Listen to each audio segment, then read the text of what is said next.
Hello and welcome to Sync Music Matters, a podcast that explores the beautiful relationship between music and the moving image. My name's Jim Holstrip and I'm your host on this journey, as each week I chew the fat with industry professionals who, on a daily basis, work with music for visuals. Now you might immediately assume that I'm talking about composers, but I'm also talking about editors, music supervisors, directors, and anyone else who's involved with the synchronous process of pairing audio and visuals. Today I'm talking to TV, film and media composer and solo artist Danny Mulhern. So before I dive in and give you an overview of what you can expect from my chat with Danny Mulhern, I need to make an apology. All the music featured in the podcast is my own, but the theme tune, which you've just heard, is courtesy of the music publisher Audio Socket ASX, who have very kindly given me permission to use it as this sort of theme tune for the show. I can't quite believe I've managed to get to episode 7 without crediting them, so thank you Audio Socket ASX, and that particular track is called Dark Arts, off the album of the same name. Going forward, I will ensure that any publisher who's kind enough to let me use music on the show will, of course, get full credit. So, Danny Mulhern. So Danny Mulhern is a pretty philosophical cat, and as such I was ready to go pretty deep with him, and we do. We talk about his use of improvisation and flow state as a creative tool for making music. We touch on flow state at several points throughout the interview, and for anyone who isn't familiar with flow state, it can be described as the mental state in which a person performing some activity is fully immersed in a feeling of energized focus.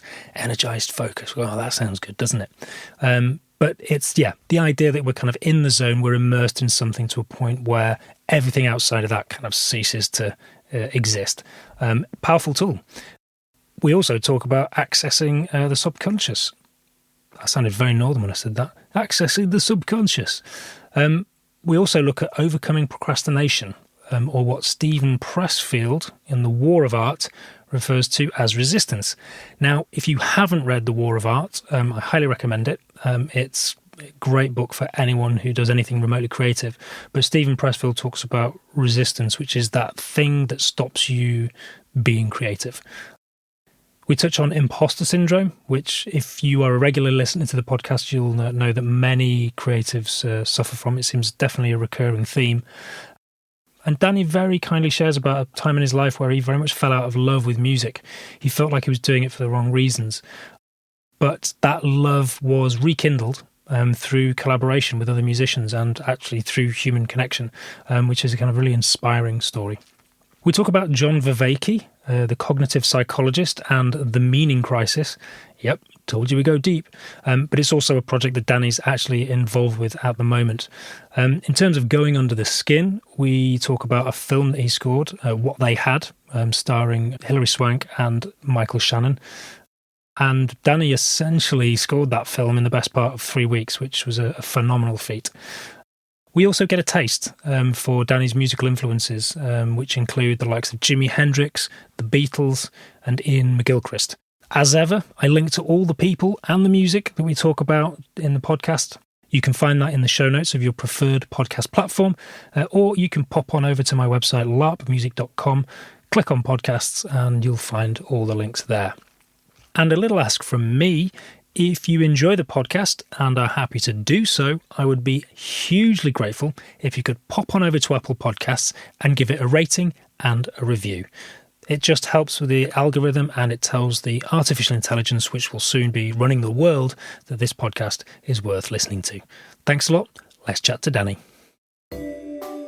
Danny Mulhern is a composer, multi-instrumentalist and producer who, in addition to writing for TV and film, releases his own unique brand of instrumental music. Much of his recent work has been with the London Contemporary Orchestra on records and film scores, including the critically acclaimed What They Had, starring Hilary Swank, Michael Shannon and Robert Forster. Other film and TV scores include long-running BBC forensic crime drama Silent Witness, BBC wildlife documentary The Natural World, and entertainment shows with the likes of Derren Brown, Matt Lucas and Simon Pegg. Danny's own music is probably best described as contemporary classical with an ambient electronic crossover. To my mind, Danny's music is wonderfully textural, and he often plays with polyrhythms as he explores philosophical ideas around improvisation, intuition, and collective intelligence. Look out for his forthcoming album, Singing Through Others, which is inspired primarily by conversations around sense-making and the meaning crisis. Danny Mulhern, thanks for joining me. Hey Jim, good to be here. Thanks for inviting me. Yeah, it's interesting that you've worked on a show that Simon Pegg's been in, because I often think that you look a bit like Simon Pegg. You're not the first person to say that, actually. I think even Marielle, my partner, said that when we first got together. I didn't take it as a compliment, but he's got a lot of charisma. But absolutely, yeah, no, I think it very much so. But you know, we never see you in the same room, so that's all I'm saying. Yeah, I'm not gonna comment. So the first question is, rewind to a young Danny Mulhern back in the day, sort of pre-10. If someone had asked you what you would like to be when you grow up, what would have been your response? Oh Christ, do I admit it? That's the question. Yes. The truthful answer actually is priest, but it's not for any kind of deep existential reasons. It's like, well, I was sort of brought up Catholic, and I did take it quite seriously actually. But there was this time, kind of when we were kids, everyone was watching. This is going to show my age. Everyone was watching Dallas and stuff, and there were these sort of 80s miniseries, and there was this one called The Thornbirds with Richard Chamberlain. And he was a sort of priest who had this love affair with this really lovely girl. And but he was also a successful priest. He became a cardinal and all this. And I thought, God, he's having his cake and eating it. Maybe I can. He's a philandering priest. I want to be one of those. He's a philandering priest, exactly. Wow. And so was it basically, did you want to be a priest until you discovered music, or did you go through different iterations of things? How did you get from wanting to be a priest to being a composer? Yeah, I'm trying to work it. Oh, yeah. After that, it was snooker player for sure. Yeah, because I used to I won a youth club tournament, and I took it as a green light. It's like the only thing I'd ever won, and I remember my gran being really supportive of me for it, and we had sort of a bonding thing over that, and then the same year, that summer, it was the 1985 final, and everyone was watching with Steve Davis, Dennis Taylor, and snooker was just like this huge thing. And Steve Davis. Yeah. Dennis Taylor used to wear the upside down glasses. Yeah, he's the guy with the glasses. Yeah, the Irish guy. Yeah, and everyone was just egging on Dennis to win, and it was just, you know, classic black ball game at the end, and he was totally behind the day before, and I was just like, this was like box office stuff. And then we look at it now, and it's like I'm really struggling to still be into it. I still really like snooker, but I'm sort of slightly having to force myself. Ronnie O'Sullivan's the only kind of jaw-dropping. He's a bit like Hendrix. Watching Hendrix, you're just like, there's something really emotive about watching that level of ability. Brilliance. And flow. Again, it's a flow state. That like, there's this. We just before you started recording, we were talking about flow states, and those are really good examples of two people who are living that flow thing. Yeah. Well, I suppose there's personality as well, isn't it? There's, you know, personality within sports. You sort of think of like, well, thinking going back, but like the John McEnroes, the sort of Eric Cantonars, Steve Davis was a bit of a joker, but Ronnie O'Sullivan certainly even now is like a real personality within the sport, and it kind of creates this sort of mystique and sort of magic around them. But yeah, he's something else, isn't he, Ronnie O'Sullivan, when you watch him? Yeah, and it's like the brilliance, so the charisma with the brilliance. So you had people like Higgins or Jimmy White who are also brilliant, and I don't think there's something about Ronnie O'Sullivan who's kept it going for a huge amount, and just is a genius with it, and just seems to, and I sort of elevate the consciousness of the whole sport, or like Hendrix with a guitar, or like you're saying Cantona or someone like that. It's everything's different afterwards. It's like now loads of players play with left hand and right hand, because that's what O'Sullivan does, and no one was even thinking about doing that, and there was, you know, the best players ever at the time, and now loads of people are doing it. Just stuff like that, and just the effortlessness. I mean, you watch it and you're like, this is a hard sport. Or watching Federer play tennis, it's just like so balletic. There's something more. So yeah, I've just like, I think that's a really fascinating thing with music. You can totally get there with flow states and just being on the edge of your ability, but not too far, and just slightly riding that wave of insights, which we all know that feeling, and it's just like this just beautiful feeling and it's kind of elusive. Yeah. Well, we'll definitely dig into flow state because it's something I'm kind of very interested in. How did the progression go then from Cardinal to Ronnie O'Sullivan to music, composing for film and TV? So the music thing was a pure get into a band at school thing. One of my mates who I'm still friends with today, actually the two people that I had that we started the band with, that are still two of my oldest friends who I see regularly, and he bought a really cheap bass amp and a bass, and we sort of said, right, who's going to play bass, who's going to play drums, who's going to play guitar? I got the guitar. The guy bought the bass, got the drums, and gave the bass to my other mate, and that was it. We were just started rehearsing, and just we set ourselves a date for a school gig. At the end of, we were about to leave school, so we would have been like 15, 16. And we were like, okay, let's play a gig at the end of school in this end of school party. And we did, and it was about 6 months away. None of us knew how to play anything. And I think the recording still exists, and we still didn't know how to play anything. Even on the night. Yeah.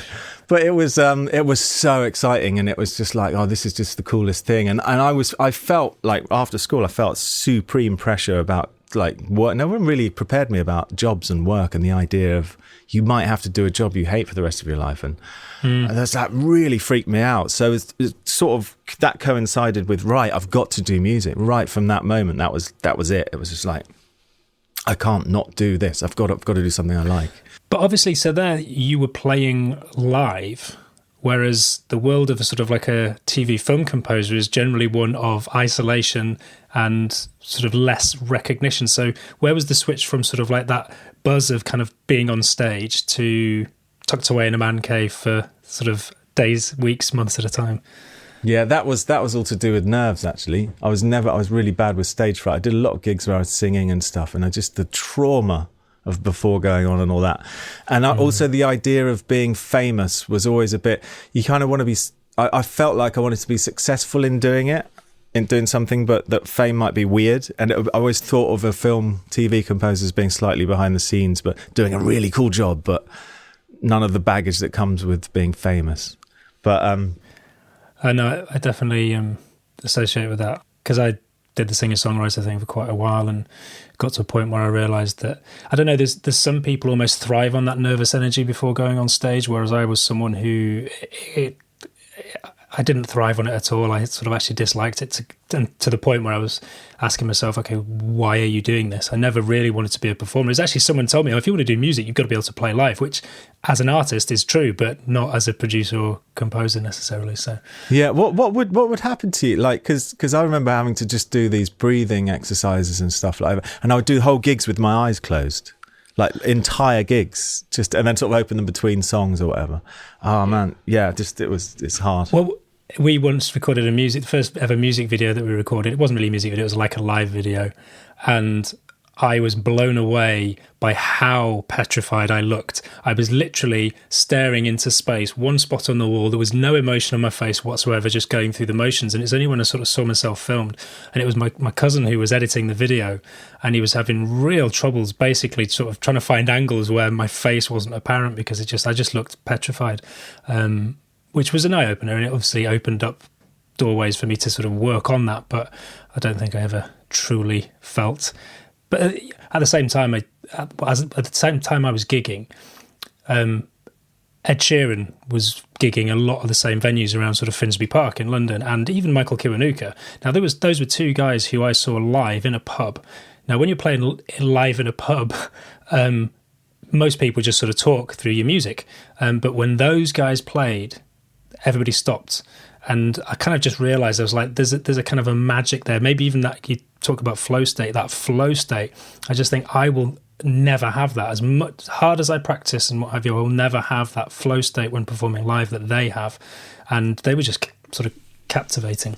Yeah, it's funny. You notice the ones, don't you, as well? You notice the ones at the time that are, because I did a lot of gigs as well, yeah, and you're just like, oh shit, yeah. that is someone that it's like, oh, it's a bit sort of simultaneously wow and oh shit. Yeah. And that's quite an interesting journey as well, that whole, oh, okay, I think I'm failing at this bit, but you can sort of shift it to something else. Again, like you say, you can shift it into a positive. Well, I know this about myself. Where can I point now? And that's an embodied experience rather than an intellectual one. You can think it as much as you like, but until you've been in situations where you're failing, or where you're just like, I'm not up for that challenge, but I'm definitely up for this challenge, and that's a good journey to be on, I think. Did you study music at university? Did you go to college? No, or university? No. That's the main source of my imposter syndrome, I'd say. For years I was a bit worried about that, but I just kept on telling myself Paul McCartney, Danny Elfman, all these names which were blazing the trail of especially, and it's because film and TV music is tied up with the word composer as well, which always had this idea of the painting and the quill, the mat, yes. Doing things in the conservatoire type thing, and just using that word just felt sticky for so many years for me. And then I think you just get over it, don't you? You realise, I think I might be a bit experienced now, and it's okay. There's these brilliant musicians who are around to help you if you can't notate, and then that's something I've only recently embraced, actually, with the LCO stuff, and obviously Ben Corrigan, who he's his sort of ball of energy and enthusiasm, and sort of having him in sessions and stuff, and then just realizing, why haven't I done this? Like, just embrace the idea of working with musicians and getting scores prepared from the stuff I've written. So that sort of the idea of sort of outsourcing different elements of the composer's role, or sort of like the musical role, that's a fairly recent thing. Before that, you would just try and do everything yourself. Yeah, literally in a room, isolated, or not sort of being scared to collaborate and stuff like that. But I had a really kind of epiphany moment. I did a session at Angel with LCO. I was doing a short film. Actually, Ben was like, "Why don't you use the LCO?" I was like, "Okay, cool." And I just booked 7 players. I had a small budget, and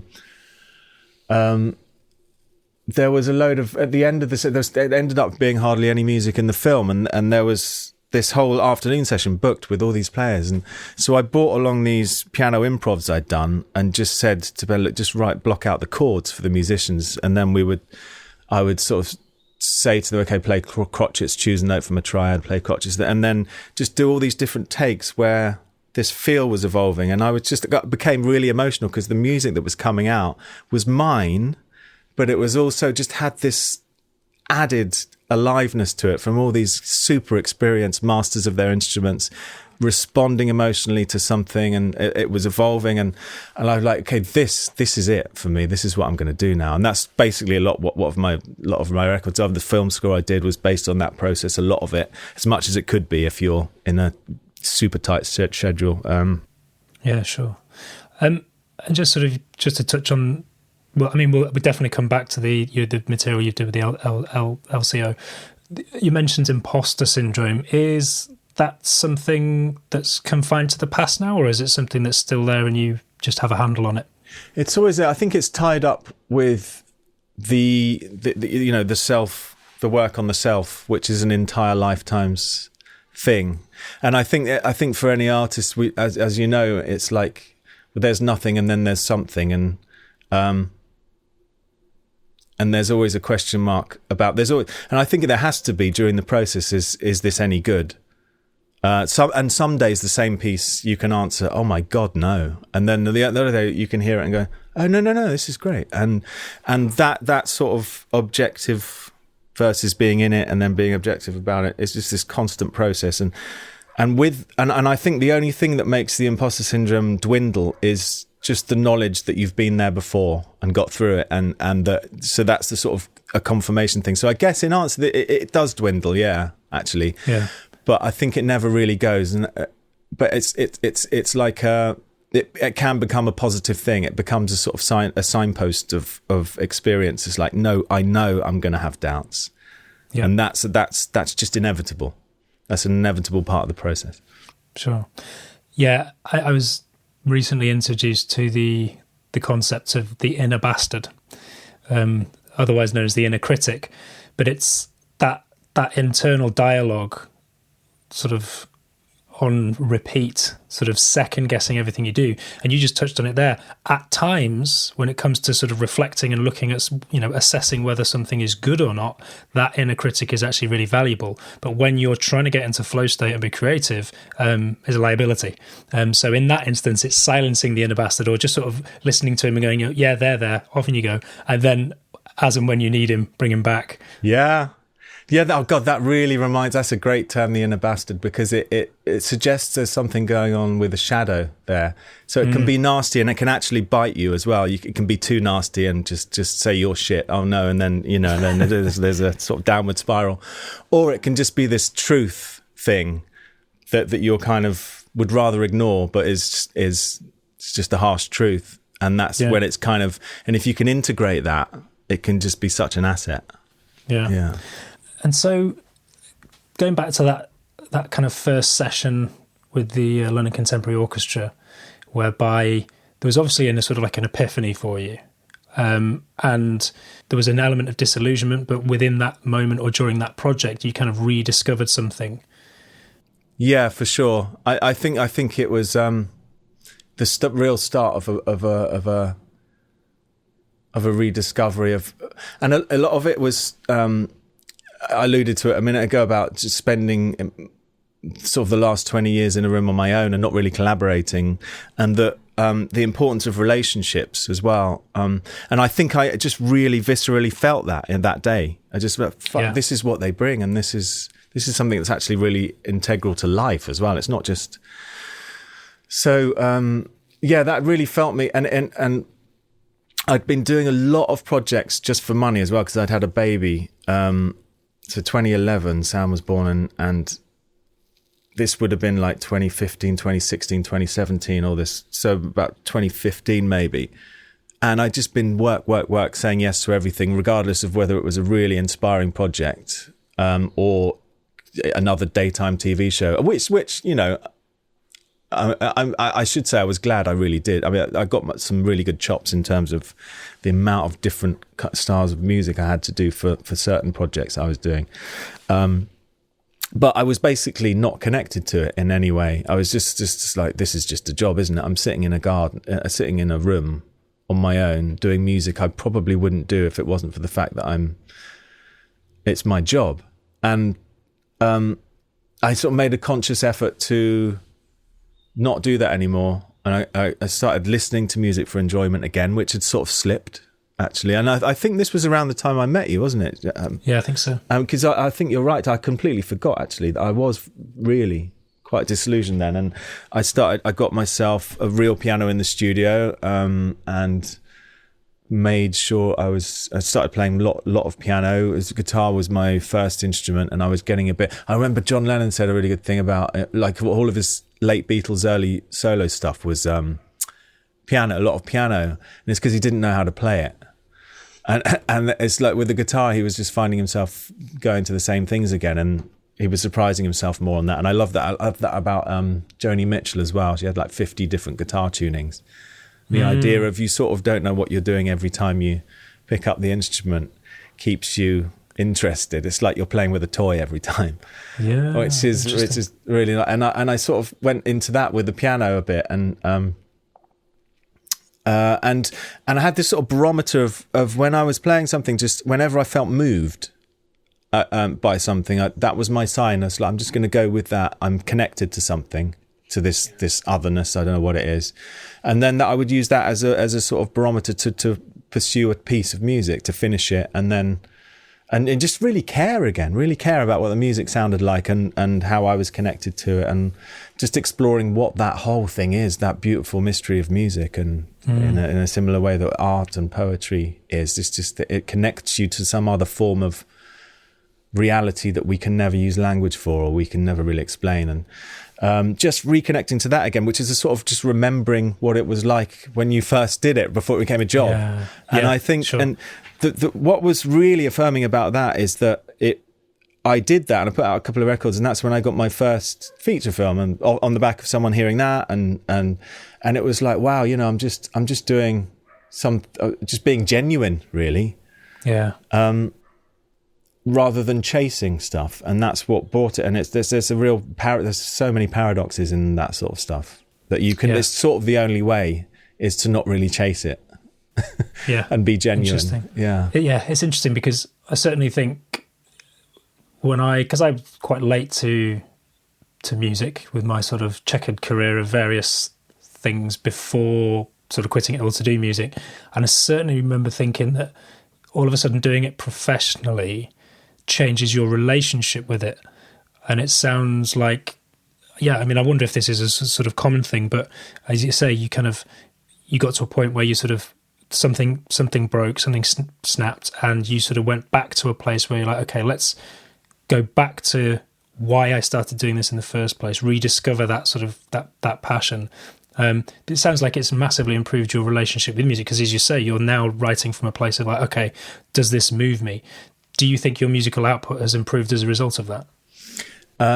Yeah, for sure. I feel like that's the only place I want to be now. That's the only valid place. It's kind of like, well, if we're here for a short period of time, I'm going to do it properly or not at all. I'm going to do something which means something. It feels really connected to meaning. Have you, because obviously some people talk about writer's block. I don't necessarily subscribe to writer's block. It's, if you're a musician, you have to make music, and waiting for inspiration to strike isn't the way you do it. You get started and then inspiration. Have you sort of got tools that help you kind of get into, because you talked about flow, or get into a state whereby you can write better, or you can find that flow quicker? There are definitely, like when you're on a film and TV thing and you've got a deadline, there are tricks like if you've got 20 cues to do or whatever, it's probably a good idea to only spend 1 hour on each cue, no more than 1 hour. Don't get bogged down. And the importance of having a break, of like, you get way more achieved if you have a break after 3 hours than if you were to plow through. That sort of first half hour back, you have so many more insights than if you'd have just struggled on because you've got so much to do in it. And so those are sort of tricks. But I think it is a really fascinating topic, this sort of, because I think when you're not constrained by deadlines like a lot of projects have, if you're doing your own music, I think it's so different to, I've had to really relearn that I haven't got deadlines. Like, I mean, it's good that I've got a work ethic from that. So I feel like if I'm not getting things done, not progressing, that's a good thing to be used to. Yeah. But also just having faith that if I'm stuck on a piece, something will emerge. And it will emerge. It's all going on in your subconscious. You care about the piece, you do. You can't force it. And you might find like a week later, you fire that one up again and you're like, all the answers are there, or not. But just knowing that I still care about this piece, it's not there at the moment. And I love that process, that faith in the emergence of something. But also, there is something also related, which is completely paradoxical to that, is one of my favourite philosophers, polymath, amazing guy called Ian McGilchrist.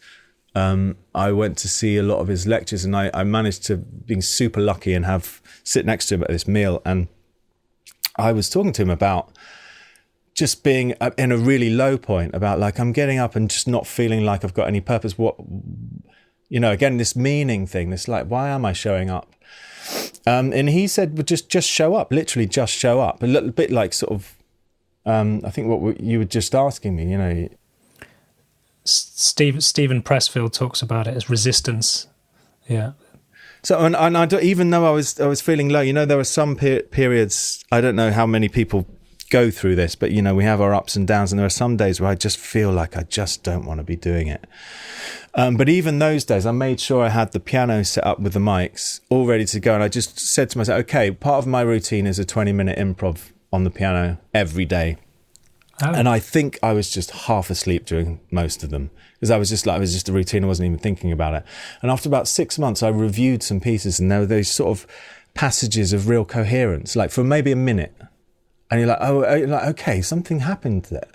And I just don't know. I don't know, remember feeling they were coherent. But listening back, they felt, and that was the genesis of my flow states piece, because it was like, this is a real rich idea so I did I edited a lot of those, made them into solo pieces, but also explored doing that with other musicians, and then explored doing it like a hybrid where you've done an improv, and then you score out certain parts for musicians to play, and then they've played the scored out bits, and then they improv on top of it as well. And there's this sort of hybrid. Is this composed? Is this improvised? And that's just really fascinating. And I've gone off on a divergent thing there, but I think it's really related to just sort of showing up. And I don't know what it's related to, but no, and is that 20-minute improv? Is that kind of like early in the morning? Is that kind of first thing that you were doing that, or? I was just making sure that it happened every day.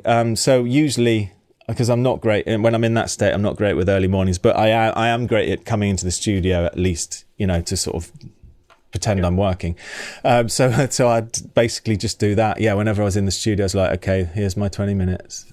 Yeah, I love that. It's interesting because, have you ever heard of morning pages? No, what's that? It's the idea that when you wake up, first thing in the morning, you basically sort of sit down for 20 minutes, half an hour, and you just write. It just can be kind of incoherent stream but you just write. And I heard that. I did try it for a while, and it was quite a dark time in my life, and I didn't quite like what I was sort of reading back to myself. But I had this idea at the beginning of the year, is like, could you do that musically?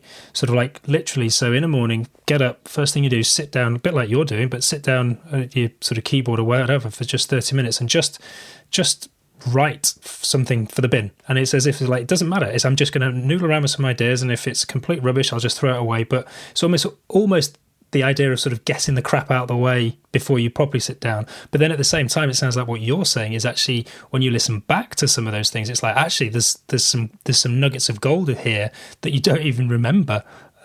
So I love that idea. That's really cool. What you just said, that really reminds me, because I was talking to someone, just telling someone recently that I'm having loads of dreams recently. I'm not a huge dreamer, and I'm just having these really visceral kind of dreams. And they were saying exactly that. It sounds like the morning pages. Like, if you just write down, even if you're half asleep, just what happens in them.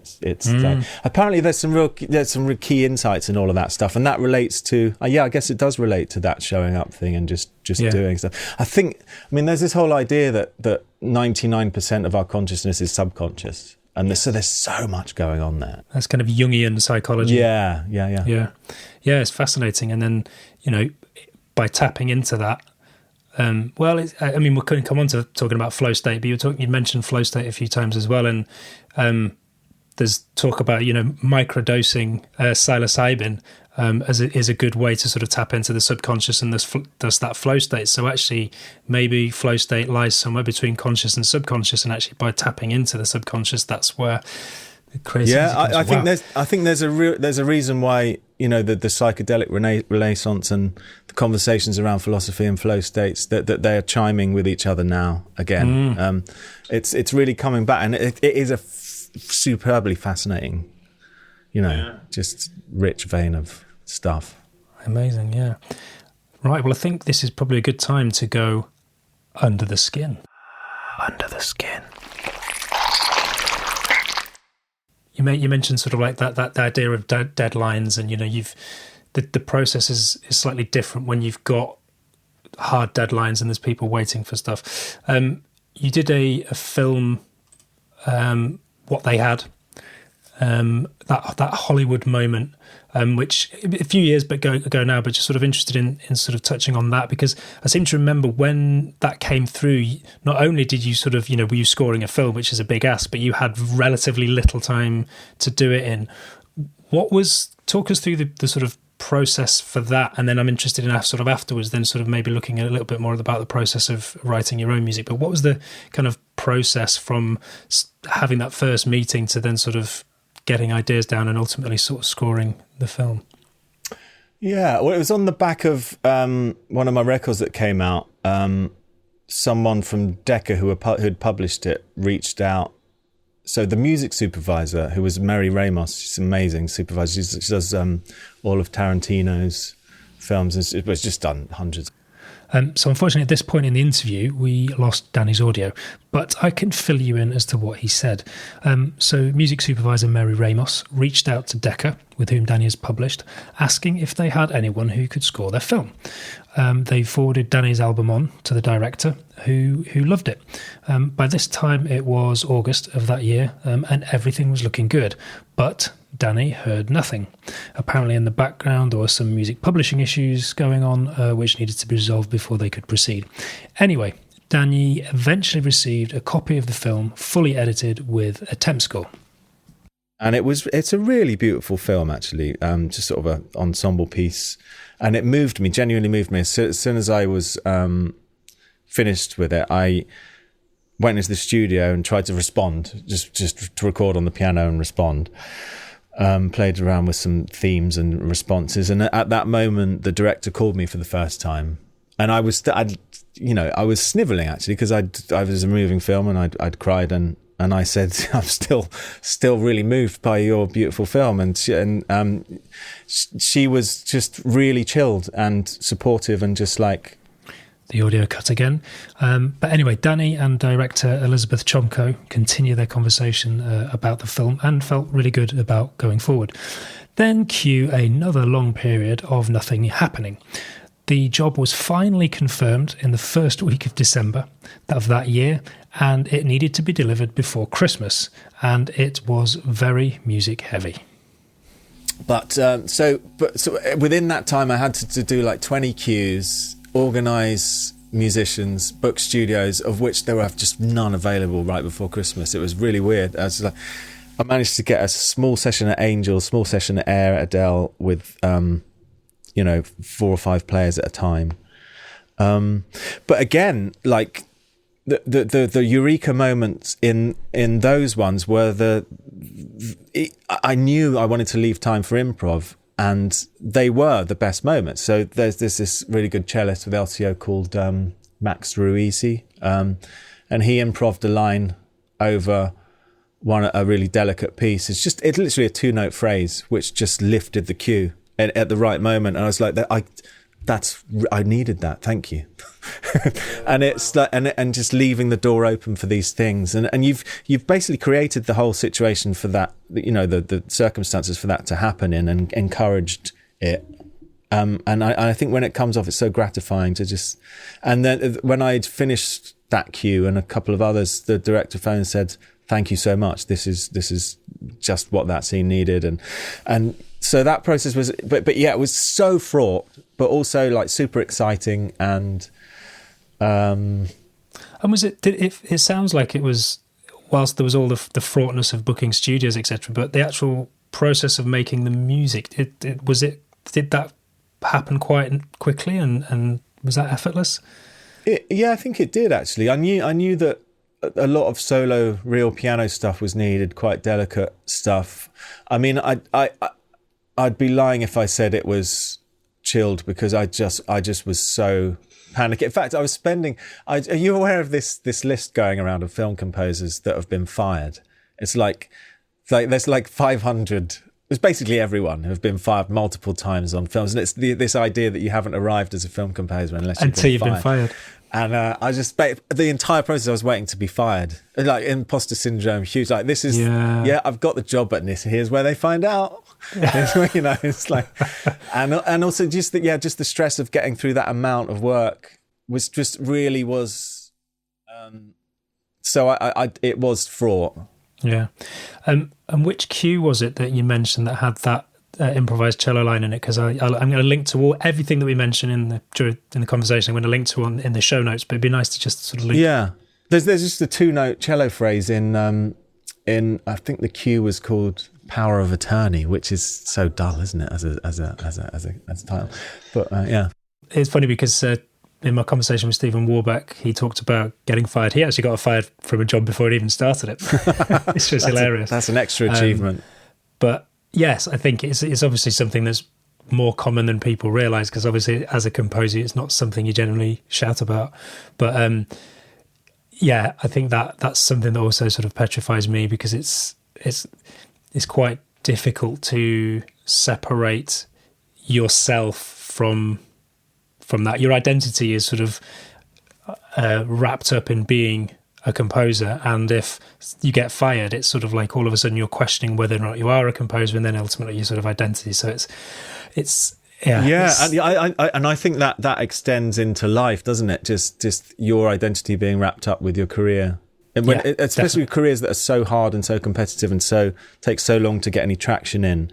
It's really hard to separate your well-being from how well your career is going, and psychologically, it's a real conscious struggle for me. Actually, I'm disentangling my identity with how well things are going with work. Yeah, and so it was this project where you had more studio time booked than you needed, which led to the improv session, which led to the kind of like the birth of your. No, that was a short film about 2 years earlier. So I'd already had. Okay. Again, it was these LCO players, as Rob Ames, Galia, and a brilliant cellist called Ollie Coates, and Ben Corrigan as well, who was really good at sort of score prepping and just knew the LCO people really well. So it was those people were in place then. I was like, well, I know I want these people. Please let them be available. So just quick question there, because this is something else that's come up, is what was it about the LCO that was made you so keen to use them versus, anyone else? Yeah, in that first session I had with them, they were just utterly open. There was no, because I always had this fear, and we were just talking about it, like the reason I mentioned them was that's the first time I used classical musicians, was because I had this imposter syndrome, the idea that I couldn't be telling trained musicians what to do or what are the rules. I haven't got the rule book for this. I didn't go to a conservatoire or whatever. I really did. It was stupid. I was just lacked confidence for a very long time. And I found that they are just a sort of brand of personality. Rob is this just sort of what you see is what you get, very chilled out, very experimental, eclectic music taste, just happens to be conductor and viola player for a brilliant orchestra. And it's just like, it was like working with a musician that I would have worked with if I was in a band. It just felt like that. And not only that, he was just encouraging experimentation. Like those were the bits that really was rather than going through the motions reading scores, it was like, oh, let's have some fun. There was one point where they were just doing, I think Ollie had tuned one of his cello strings down to barely nothing, super slack, and the bass clarinetist was sort of just doing this weird spitting thing, percussive thing into the we just went off in these just loads of tangents and stuff, and that stuff like they were just really gunning for that, and I was like, this is too left field for me. I can't, but that's it's really great to know that they just want to do stuff like that, and I just felt completely like, wow, this is definitely the way to do things, Yeah, and I felt allowed and more comfortable. Like I really got the sense that they probably sensed that I was a little bit nervous, and that I think they really wanted me to feel comfortable, which felt really great. Like I felt like I was in good hands as well. Yeah, I think that's same with a good sort of mix engineer and a good producer is somebody who makes you feel comfortable, because quite often you've gone in there off the back of weeks and weeks of preparation. There's a question mark at the back of your mind going, all right, when they play this, is it going to sound as good as it does on my mock-ups? And there's the time constraint as well. So if you've got someone to just sort of go, hey, don't worry, I've got this, you're in good hands. And it sounds like amazingly that actually the LCO were also a part of that equation, which is amazing. Absolutely. Yeah. The people, again, it's about relationships. People matter. People. Yeah. And I think they're kind of prior to the people. The relationships are prior to the. That's so important, that dynamic between the space between people, and it's like you say, everyone involved, engineers. You can really see it in. Have you seen Get Back? Like one of the revelations for me was watching Glyn Johns, the engineer. I mean, everybody, like if you're a Beatles geek, you know who Glyn Johns is, but watching him now after all these years without all this footage, there's this. He's just a revelation in how much he brought to those sessions, and amazing. Yeah, it's the whole entourage. And it sounds like as well that you feel that the end product, that the kind of leveraging the talents of musicians around you ultimately leads to a better end product than if you were to sort of be doing it all yourself. Yeah, and not only that, it's more than the sum of the parts as well. So again, the relationship seems to make something emergent that's more. It's more, and it really is. And I think, yeah, it's fascinating. Okay. Amazing. And so we've got kind of like an understanding of the sort of the process for that, which is maybe the sort of more traditional project. But you're currently working on a John Vervaeke project, which is somewhat different in terms of structure of process. Should tell us a bit about that? Yeah, no, this is really floating my boat, and just because it's so unusual. Basically, John Vervaeke, I imagine most people won't know. Some people will, I guess. He's a professor of cognitive science at the University of Toronto. He's got this YouTube series called Awakening from the Meaning Crisis, and also multiple interviews. He's not just a cognitive science. He's a philosopher, and he's a massive expert on wisdom traditions and stuff. So this Awakening from the Meaning Crisis has got just a crash course on philosophy, cognitive science, just everything, religion, culture. And what is, if you just sort of, and obviously I know it's probably a subject you could go hugely down a rabbit hole in, but just briefly, what do we mean by the meaning crisis? Yeah, I was hoping you wouldn't ask me that. It's like, it's been called the meta crisis, the sense making crisis, just this feeling of bewilderment that everyone has at the moment, like Trump, Capitol building, Brexit, polarization, social media, truth, post-truth, like what's true now, the whole COVID vaccine thing, like what's going on? And it's a crisis. It's a genuine crisis. But I think also the meaning part of it is connected to do with the wisdom traditions that are no longer really in our culture. Like, it's quite strange. Like, so even though religion clearly has its problems, but there's what baby has been thrown out of the bathwater, because we've clearly lost religion in us. Most people don't go to church anymore. And there are wisdom traditions around the world, like a huge, yoga's huge, Tai Chi's huge, and all of that stuff. It's like, what is in that? What is in that? And what's gone from our culture from it? And I think it's way more than people realize, and it's contributing a huge amount to this sort of anxiety crisis or whatever there is going on. And there's so many things. It's super complex, and the whole idea of complexity and the meta, the looking at everything, is a fascinating thing.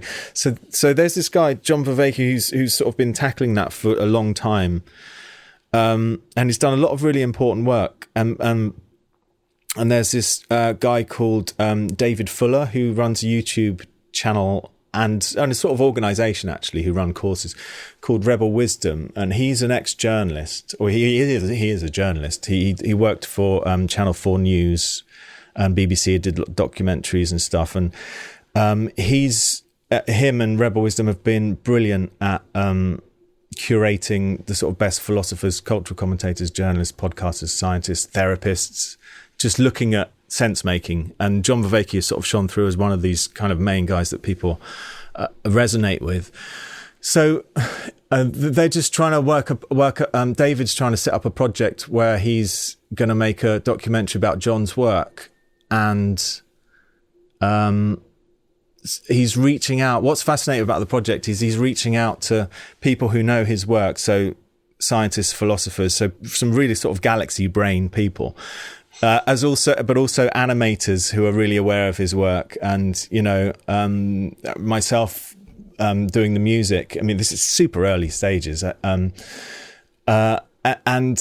so we have these sort of really interesting Zoom calls, and what's a way into this stuff. And also, what David is brilliant at is talking about his awareness of the mainstream media, what he sort of calls the legacy media, versus. So he's now got a successful YouTube channel and is making really high quality, nuanced stuff, a bit like long form podcasts and stuff on the new media, which seems to be so out of sight of the mainstream. And he's sort of saying, okay, so what would a Netflix version of John Vervaeke documentary look like, and what would be a way in, and what can all these people, so it's like this loads of clever people doing something quite punk and trying to make a film about like, how do you make this accessible, how do you get people really into this. And it's just really floating my boat because I'm really interested in those conversations. And well, as far as Netflix is concerned, having tigers in it could be useful. Yeah, that was grim, wasn't it? It was that I suppose there's quite a lot of sort of meaning crisis sort of in the Tiger King. Yeah. It's funny, the Tiger King, I think this is the second episode of the podcast where the Tiger King's come up. I don't know whether that says a lot about me and my relationship with it. But well, it was fascinating, isn't it? What a weird guy. Yeah, and that whole murder thing, but I think there's something in that. Like the Social Dilemma was the most viewed Netflix doc, and then there was something by David Baddiel recently about social media, and this is all connected to Rebel Wisdom and what they talk about, the polarization, social media, and Russell Howard recently had Jordan Peterson on, so that's Jordan Peterson going into mainstream comedy, which is he's quite a very interesting figure. I'm definitely not a Petersonian philosophy. I think there's a lot of flaws in his, but he was such an interesting figure in terms of the culture war and all that stuff. Yeah. Absolutely. Yeah, I find it really fascinating. Yeah. So, I mean, it sounds like with this John Vervaeke process that, perhaps traditionally with a film, somebody comes to you, maybe once the script has been written, if you're lucky. If not, when they've kind of nearly finished shooting and they suddenly go, oh God, we need some music. But with this, it's almost like the concept has been created and they're sort of having the composers almost like be a part of creating the concept itself. That's the thing, yeah. The concept sort of hasn't been good. The idea of wanting this that this is important stuff, and why is it getting missed? And then what can these group of people do to make it come about? I mean, it literally is new ground for me. I've never, but it's fascinating because I always thought it was a really wise thing in the NFT, the NFTS, where they would make, like if you did the composing course there, you would have to spend the first year learning how to make films in different disciplines of filmmaking.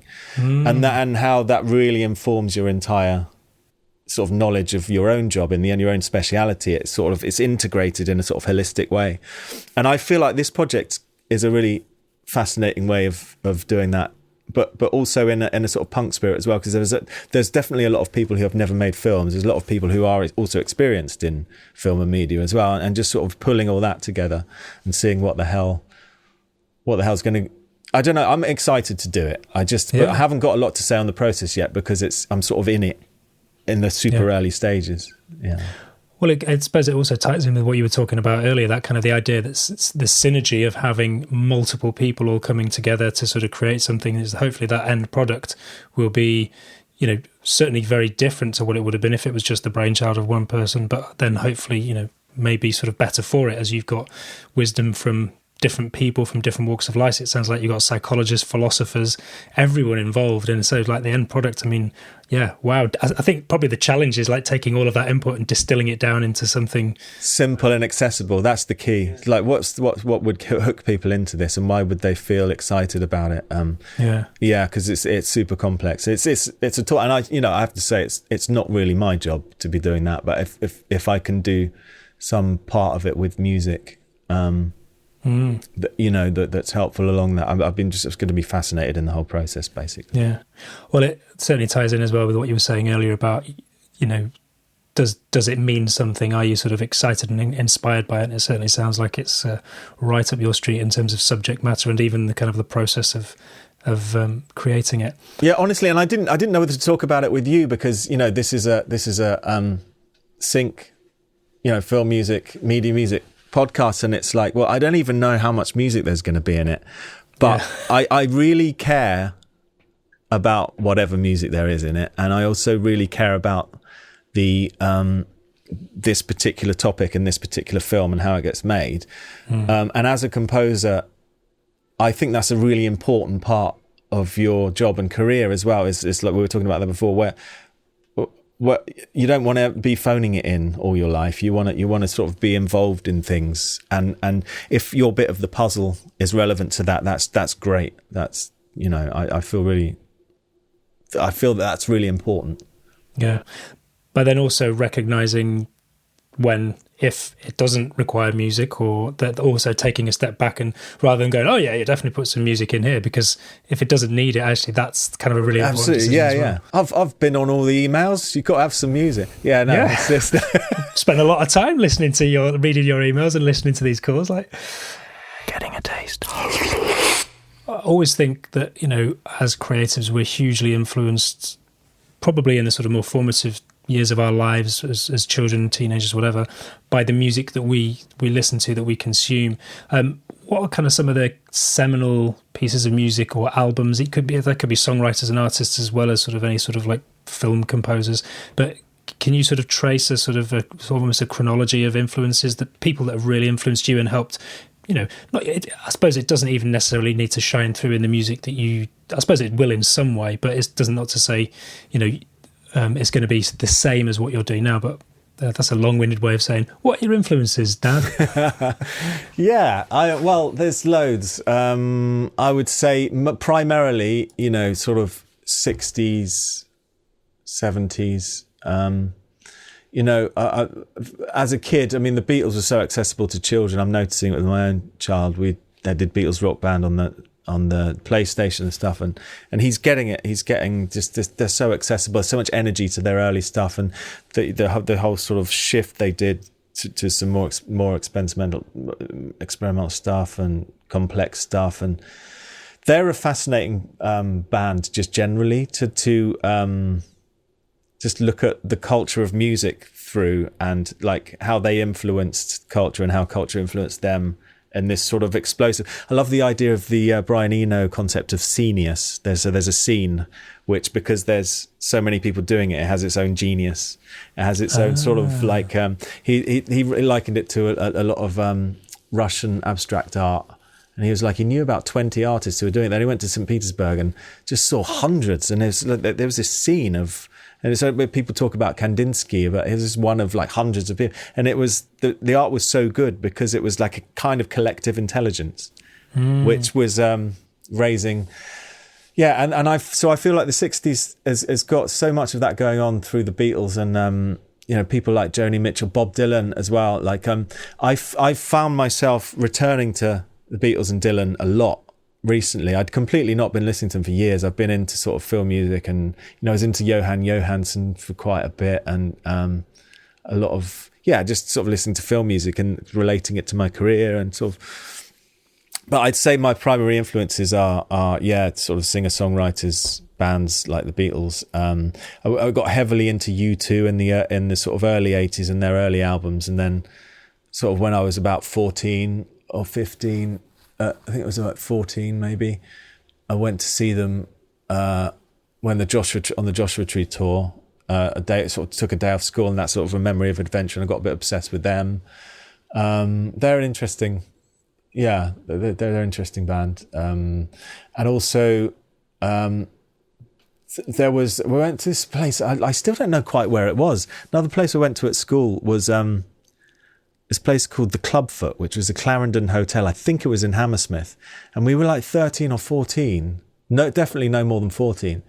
Going up and just kind of drinking and sort of losing 2.5 pints of sweat and getting clothes ripped in this sort of mosh pit, watching what were the psychobilly bands? Right. You made it sound like it was a school trip there. I was like, wow, it was a pretty progressive school you went to. Yeah, really progressive school, yeah.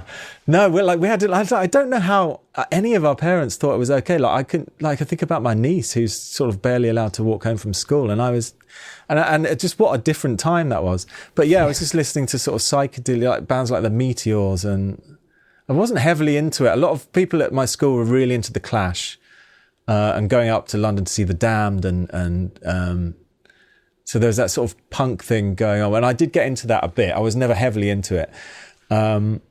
So yeah, it's just all that sort of thing really that and you know, that Peter Jackson documentary about the Beatles that came out recently, I just fully went back there. The whole of December I was just immersed in watching them work together and stuff. So that's been, I'd say they're it's kind of a boring one, but they're definitely key. And then later on I loved songwriters like Roddy Frame from Aztec Camera, Neil Finn from Crowded House. Really love his songwriting.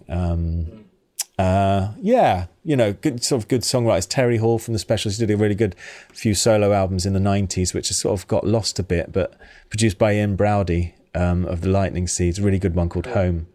It's sort of adult pop stuff. Yeah.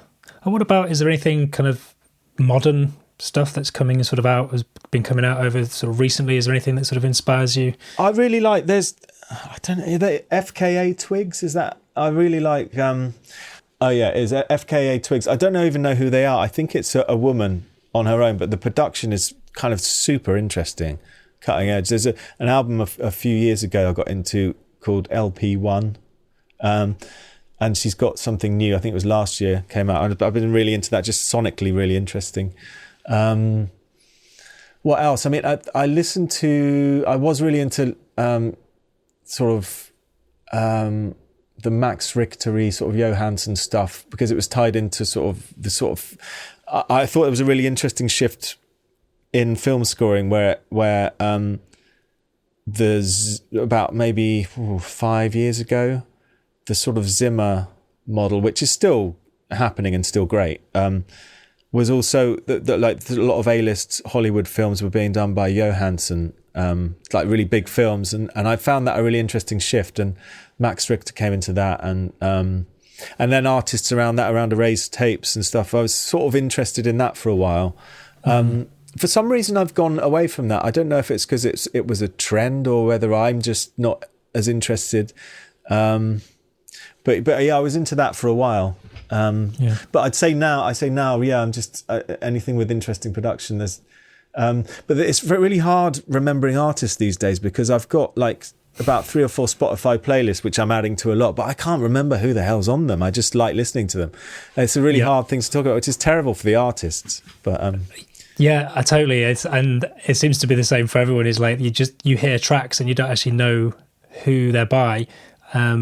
But you know you like them. But yeah, it's the way we consume music. You know, say back in the day, the Beatles, you'd buy albums and you'd consume the whole album, and that album told a story. Whereas now we cherry pick the tracks that we listen to, so it changes our relationship, I suppose. There's a really good film composer. I met him out in Toronto when I was there, and he was just a really unassuming guy. But it turns out he's done loads of stuff. A guy called Rob Simonson. I think he's done the recent Ghostbusters thing, which I confess I haven't listened to or seen. But he's sort of done loads of films in the low key. He does a lot of diverse genres and stuff like that. Oh, okay. And also he's also involved with this LA-based sort of art collective called the Echo Collective, and they release records as artists as well. I think he's involved with them. I might be wrong about that. And it sort of appeals as a sort of someone whose career you'd quite like, you know, being a member, having an arts collective side thing and doing some nice films and just being quite chilled with it. And that he seemed quite an inspiring character to me. Hey, if there's a man who can, Dan, it's you.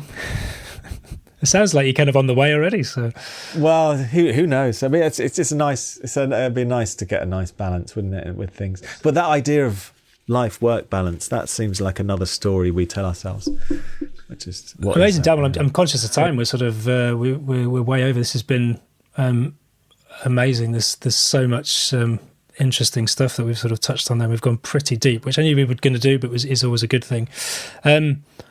Before we go, I've got a few quick fire questions for you. What scares Dan Mulhern? Quick fire. God, you won't get that from me. What scares me? Oh God. I would say losing joy, failing to see joy. I mean, I really love depth, but I've got to remember to not take things too seriously sometimes. Yeah. Well, okay. Well, that sort of maybe ties into the other question, which is if you could go back in time and give your younger self one piece of advice, what would it be? Oh. Yeah, fucking loads actually. But there's more time than you think. Don't panic. Nice. And what's a little known fact about you? That I guess I once worked on a cruise ship and jumped off. Not jumped off actually. Man overboard. I left it with. They keep your passport so you can't leave, but I just had enough because they were phoning me so much in the sort of in the winter when I was penniless in London and saying, "Can you fly out to Miami and do another?" And it was just sort of really. I wasn't qualified for it. I was awful. I was doing sound and lights for the sort of lounge band. I was terrible, like doing tape cues that never were. And I was just like, "What the hell am I doing?" And in Stockholm, I just like sort of stayed off rather than got back on and watched the ship sail away. And I thought that's one of my sort of small adult rebellions that I ever did, which sort of changed the course of my life, I guess. But that's not a small, I guess, that's something interesting that I did, I guess. But well, yes, I mean, it's a little known fact. It's this sort of the previous life of Danny Mulhern. Amazing. So yes, trivia. Do you have, because I'm obsessed with sort of random facts about music or TV or movies, do you have a sort of a cool piece of trivia or a little known fact about? Oh God, I think the one that pops into my mind about films is possibly dull. It's that there's no music in The Birds. That just picks because we always think of Hitchcock as being Bernard Herrmann. All the Herrmann scores, which are so iconic, and then there's just no music in The Birds, and it's like, oh, there's no music in The Birds. But I think about that every time now, and I think most people know it. I didn't. I can't even remember it. It's so long ago that I saw it. Well, that's a cool little thing. Well, that I suppose it's interesting as well because it speaks to the power of not having silence or not having music or sound design or just actually really good performances, and that actually that can in of itself carry a film without the need to sort of underscore and underpin certain emotions. So yeah. Amazing. Well, thank you so much for taking the time to chat, Danny. If people want to find you and your work, where do they go? Oh, okay, yeah. So I've got a website, dannymulhern.com. I think most things are there. All my socials are sort of linked there, and most of my work, Spotify and all that stuff. Amazing. And look out for, in March this year, you've got the first single coming out from Singing Through Others? Yeah, first single in March. The album comes out in June, but there's singles coming out every other week from March. Amazing. Yeah. And obviously, if anyone's listening to this in the future, then it's out already, so go check it out. Amazing. Dan, thanks so much for taking the time to chat, mate. It's been an absolute pleasure. Good luck with everything, and hopefully I'll see you soon. Thanks, Jim. That's good to talk to you. Good to catch up. Thank you very much for listening. If you've enjoyed this episode, and given that you've listened this far, I feel you might have, then I would be honoured and incredibly grateful if you could take a moment to subscribe, rate and review on your podcast platform of choice. By subscribing, you'll automatically be notified each time a new episode drops, and by rating the show, you tell the artificial intelligence that will soon be running the world that this podcast is worth listening to. I certainly get a lot of insights and value from these conversations, and I genuinely hope you do too. If you'd like to get in touch with the show, then you can email me, podcast@larkmusic.com. Larkmusic.com is my digital abode, and the home of the podcast is larkmusic.com/Sync Music Matters Podcast. And Sync Music Matters Podcast is hyphenated. Thanks again for listening, and until next time.